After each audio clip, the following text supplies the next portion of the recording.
Slide. तो शुरुआत वहीं से जहाँ से इधर की लाइट ऑफ कर सकते हैं, इस तरफ की, जहाँ अनीता जी ने छोड़ा है कि डेटा, वहीं से शुरू करते हैं। जहाँ तक ट्रेंड्स का सवाल है, यदि हम आरटीई की स्टॉक टेकिंग रिपोर्ट की बात करते हैं, जहाँ तक इसको अब की बार स्ट्रक्चर किया है कि 5 या 6 मेजर ट्रेंड्स क्या रहे हैं पिछले 2 साल से। एक तो overall legacy of RTE implementation की क्या स्थिति है। जहाँ तक आंकड़ों का आखिरी उपलब्ध एविडेंस का सवाल है, तो 25.5% स्कूल्स ऐसे हैं देश में जो आरटीई के मानक पूरे करते हैं, और ये 2019-20 का डेटा जो कि पुराना है। उसके बाद बल्कि उससे पहले ये डेटा पॉइंट पब्लिक डोमेन में आना बंद हो चुका है। इसलिए यदि कोई पार्लियामेंट्री क्वेश्चन उठ जाता है तो गलती से हमें ये जानकारी मिल जाती है, क्योंकि ये भी 25.5% भी पार्लियामेंट्री क्वेश्चन के आधार का डेटा है। You don't have it disaggregated by district, by state, by everything, जो पहले मिला करता था। और तब भी हम देखें तो वेरिएशन काफी है। पंजाब में लगभग 2/3 स्कूल्स पूरे पार्टी के मानक पूरे करते हैं, लेकिन जब नॉर्थ ईस्ट को देखें 1.3% इन मेघालय चुल्लू भर पानी में डूबने चाहिए 10 साल के बाद। आरटीई के 10 के 12 साल के बाद अभी भी वही हालत है। तो इसलिए शुरुआत उसी से जो है सत्य, वो सत्य कहने की जरूरत है। Next slide. अब वही है, पिछले 2 साल के थे कोविड के। कोविड के दौरान क्या हुआ हम सब जानते हैं। पार्लियामेंट को सरकार ने बताया कि 15 करोड़ बच्चे अभी विशाल एजुकेशन सिस्टम से बाहर हैं। आंकड़े जहां तक डाइस का डेटा का सवाल है, जो अभी पिछले 3 हफ्ते पहले की बात है, उनके उन आंकड़ों के आधार पर drop out rate primary level पे बढ़ा है। डाइस के डेटा पे, इसके ड्रॉप आउट के डेटा पे आप यदि पूरी तरह से विश्वास करो या ना करो, क्योंकि स्कूल बेस्ड डेटा है, तो जो कुछ राज्यों में के जो स्टेट लेवल के जो सर्वेस हैं, वो स्टेट लेवल के सर्वेस के आधार पर अब क्लियर एविडेंस है कि ड्रॉप आउट बढ़ा है, चाहे वो सेकेंडरी एजुकेशन पे हो, चाहे वो एलिमेंट्री स्टेज पर हो। और विशेषकर जहां तक डाइस के डेटा का सवाल है, यंग चाइल्ड के ऊपर जो बीती है वो बहुत ही ज्यादा बुरी हालत रही है, क्योंकि जो 6 से या 4 से ऊपर के बच्चे 10 साल के तक के, उनके ऊपर विशेष ध्यान नहीं दिया गया है, बिकॉज वो टेक्नोलॉजी का इस्तेमाल वगैरह संभवतः ज्यादा आसान है for secondary than for elementary and that to primary. Next slide. साथ ही साथ बाल श्रम, बाल विवाह के जो जैसी चीजें हैं, वो भी हमने सबने गांव में अपने अपने क्षेत्रों में देखा है कि उनका रेट बढ़ा है। नेक्स्ट, लर्निंग पर असर हुआ है। नास का डेटा, फिर से नास के डेटा की क्वालिटी पे you may question the veracity of NAS data, but fundamentally what it does seem to suggest is that there is a decline in learning outcomes, which is not just a decline in learning outcomes, but क्योंकि जितना बच्चा सीखता है long term में, it's not just a negative impact on the well-being of the individual, but यदि हम देश के हित में, देश की इकोनॉमी और कितना ट्रिलियन इकोनॉमी हम बनने चाह रहे हैं, तो उस दृष्टिकोण से भी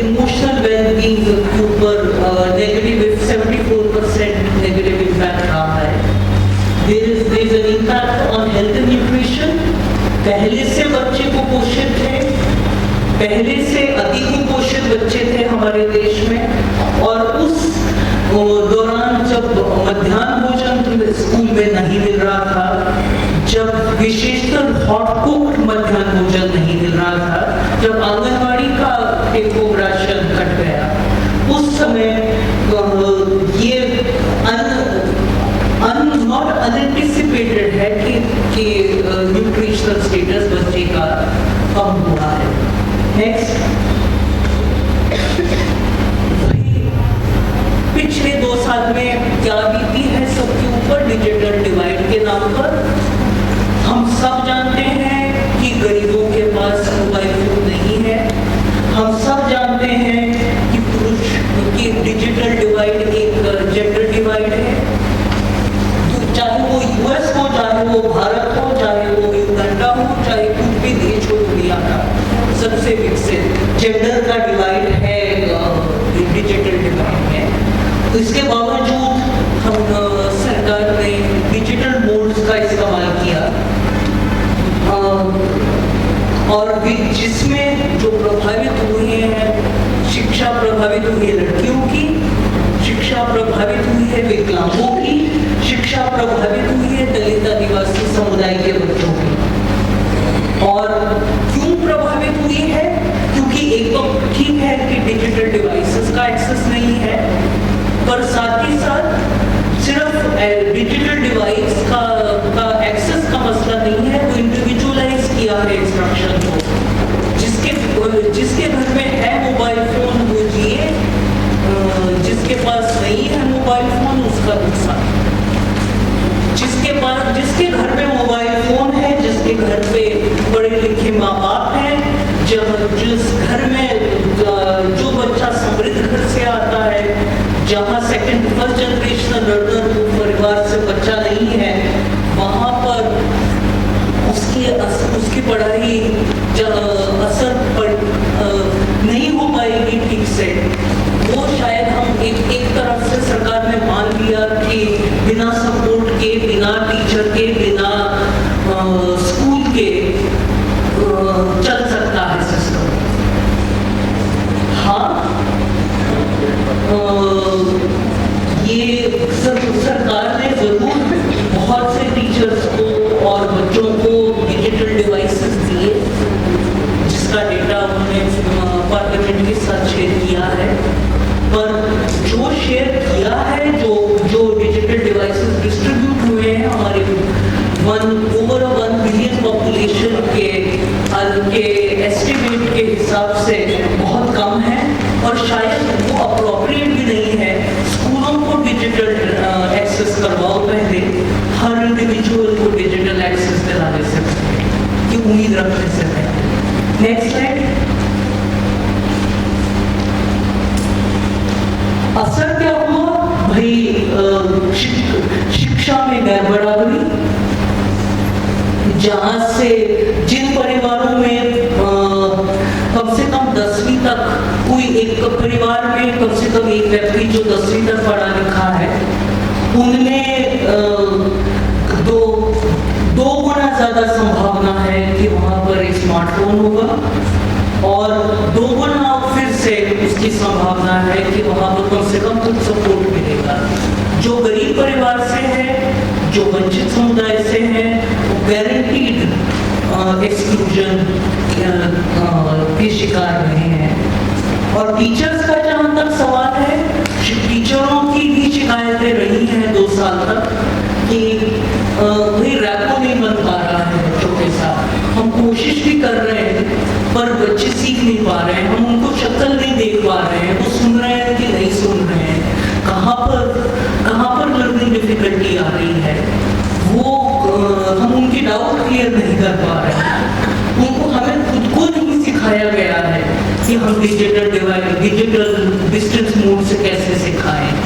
और हम ठीक है, हमारे कुछ बच्चे अब स्कूल में आ गए हैं और अब हाइब्रिड रूप से पढ़ाई चल रही है।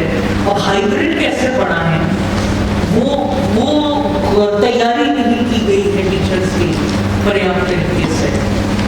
परिणाम फिर से कम से कम जब तक स्माइल फाउंडेशन की जो स्टडी थी 22 देशों के प्रदेशों के, तो 58% टीचर्स ने बोला कि कम से कम सोशल स्किल्स पे नुकसान हुआ है बच्चों का। नेक्स्ट, अब ये है कि ठीक है भैया डिजिटल डिवाइड आप पुराने किस्म के लोग हैं, आपको डिजिटल से की आदत 21st सेंचुरी चीज़ों से आपको की आदत नहीं है, आप ट्रेडिशनल माइंडेड है, तो आप चाहते क्या हो, डिजिटल नहीं चाहते हो तो।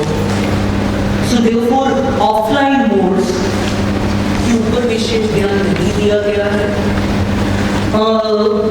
हमारे देश में दुनिया का सबसे लॉन्गेस्ट लॉकडाउन रहा है। पेरेंटल डिमांड रही है बार बार स्कूल खोलो और घरों में मटीरियल पहुंचाओ, जिनके पास डिजिटल एक्सेस नहीं है कम से कम नॉन डिजिटल मोड में ही पढ़ाई हो जाए। और सेकेंड वेव में कम से कम इसकी भी डिमांड आ रही थी कि कम से कम फोटोकॉपी तो मटीरियल का घर तक पहुंच जाए, क्योंकि फोटोकॉपी टेक्स्ट बुक्स वो एसेंशियल सर्विसेज में नहीं था, तो इसलिए किताबें तक घरों तक नहीं पहुंच पा रहे थे। नेक्स्ट, तो अब ये था जहाँ तक कोविड का। जब फिर बात आई कि कोविड खत्म हुआ है, अब स्कूल खोलना है, जब स्कूल खोलने की बात आई जो कुछ इंडिविजुअल सर्वेस हैं जिनके आधार पर ये डेटा है,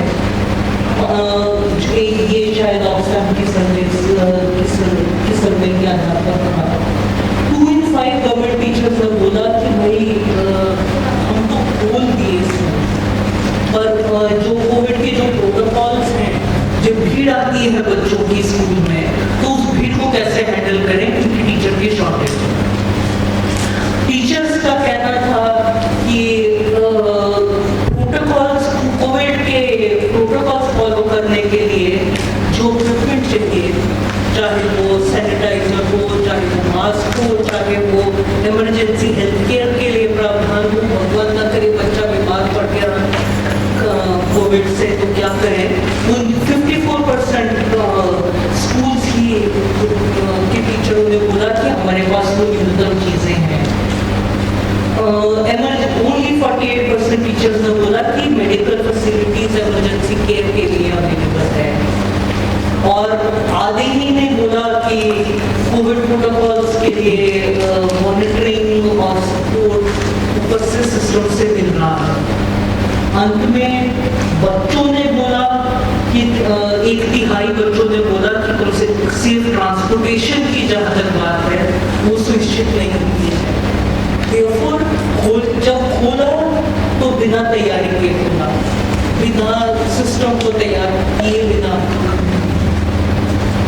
अब ये खोलने की जहाँ तक बात है, खोला तो क्या खोला, कितना खोला। जो लार्जर थर्ड ट्रेंड है वो स्कूल क्लोजर का है और प्राइवेट सेक्टर में फ्लक्स का है। स्कूल बंद हुए, जो सरकारी स्कूल बंद हुए वो बजट के चलते, और प्राइवेट ही भी काफी बंद हुए हैं बिकॉज वो बंद हुए। यहाँ तक फिर से लेटेस्ट जहाँ तक डेटा का सवाल है, लास्ट डेटा राउंड में डाइस में के हिसाब से 22,000 स्कूल बंद हुए हैं, जिसमें से लगभग 10,000 सरकारी बंद हुए हैं और 5,000 के हिसाब से तकरीबन प्राइवेट स्कूल बंद हुए हैं डाइस के हिसाब से। उससे एक साल पहले का जहाँ तक डेटा का सवाल है तो तब 43,000 स्कूल बंद हुए थे। तो स्कूल लगातार बंद होते जा रहे हैं। बोल तो दिए खुल गए स्कूल, पर सबके लिए स्कूल नहीं होते। और जो बंद हुए हैं मध्य प्रदेश में 7,500 स्कूल बंद हुए हैं पिछले एक साल में, और इस समय 2,000 के करीब स्कूल कम हुए हैं। आंध्रा में 1,500 कम हुए हैं, यूपी में 1,000 कम हुए हैं, पंजाब में 1,000 कम आदि। तो इस परिस्थिति में फिर से unsurprisingly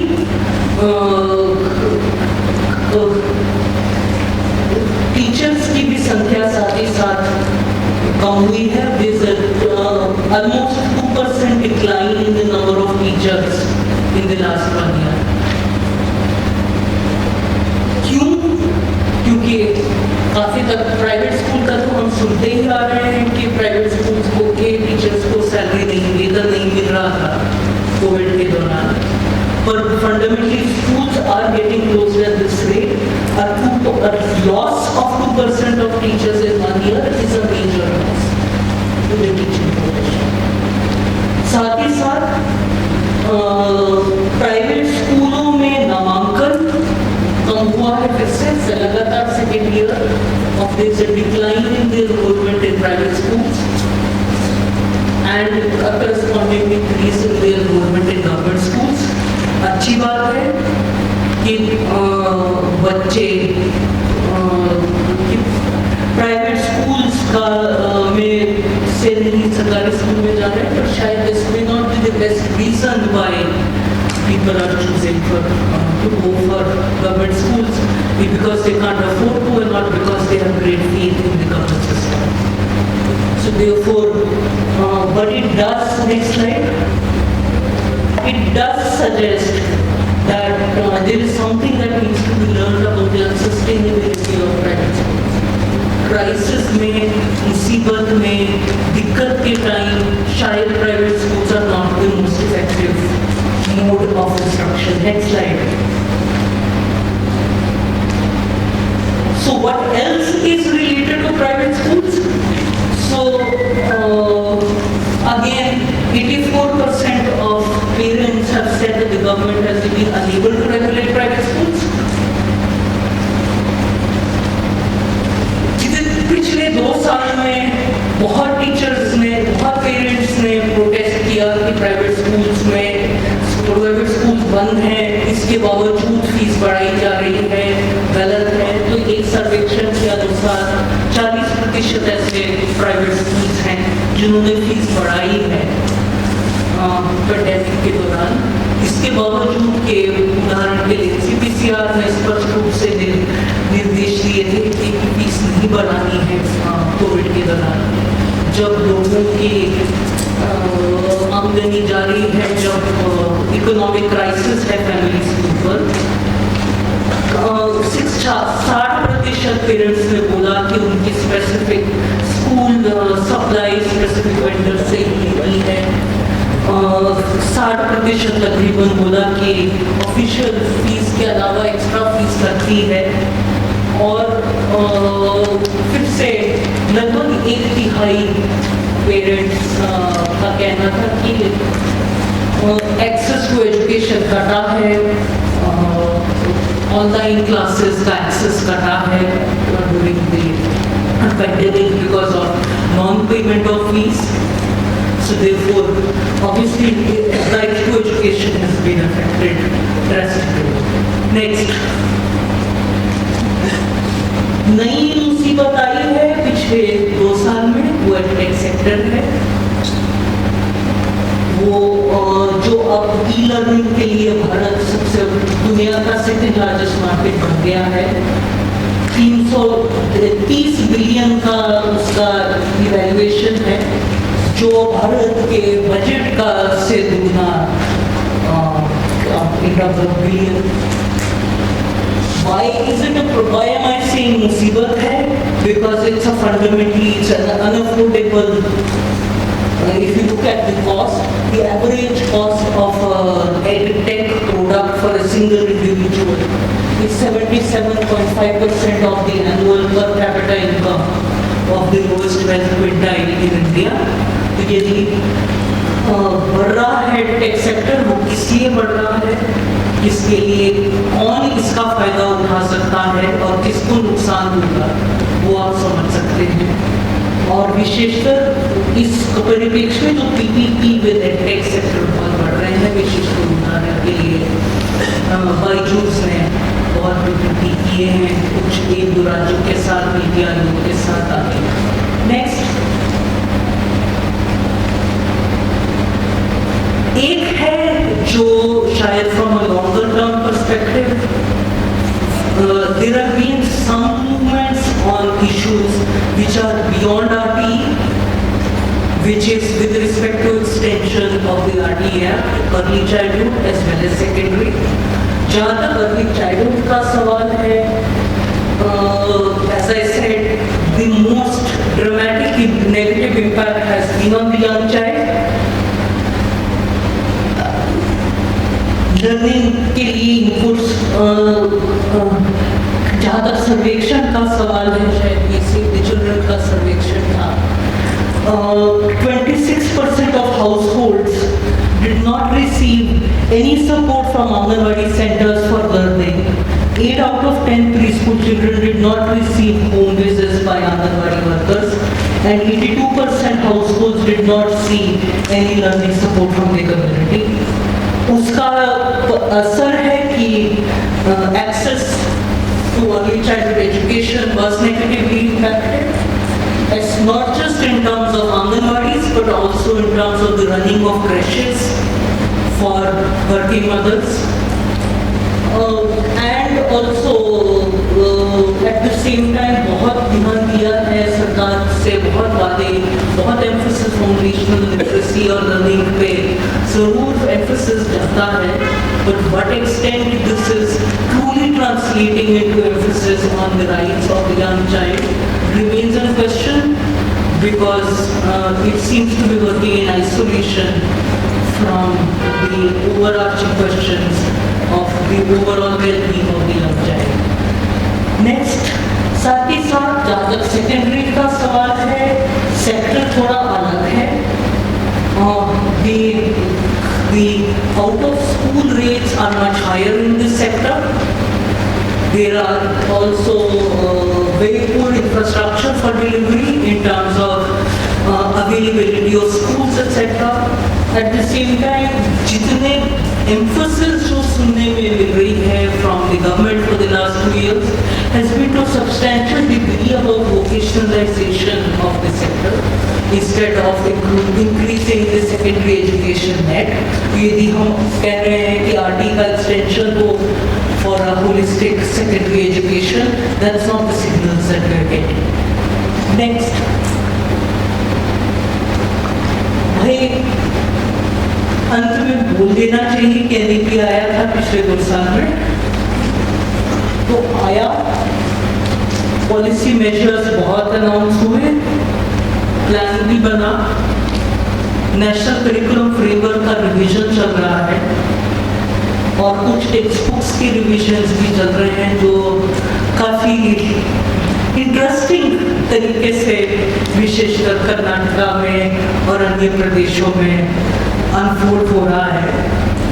So this is an ongoing trend which will probably gather pace in the coming year. Last but not the least, ये पैसा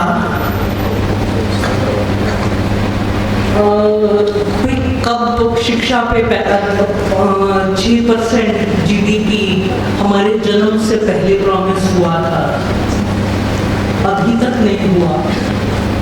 जब जरूरत थी पैसे की, तब instead of increasing the allocations for education because they are needed, we saw budget cuts. By some estimates, 12 states cut their state budgets last year. And while cuts were being made, equity has been ignored. उदाहरण के लिए दिल्ली, जहाँ पर scholarships का जो पैसा है, was only for allocation was only 10% of what it was in the year before. जब काटना ही था, कुछ और काट लेते. तो therefore जो सबसे वंचित समुदाय हैं उनको worst brunt of the budget cuts झेलना पड़ा. धन्यवाद, थोड़ा लंबा हो गया, and also with this dark black on black, but anyway, thank you and over to you.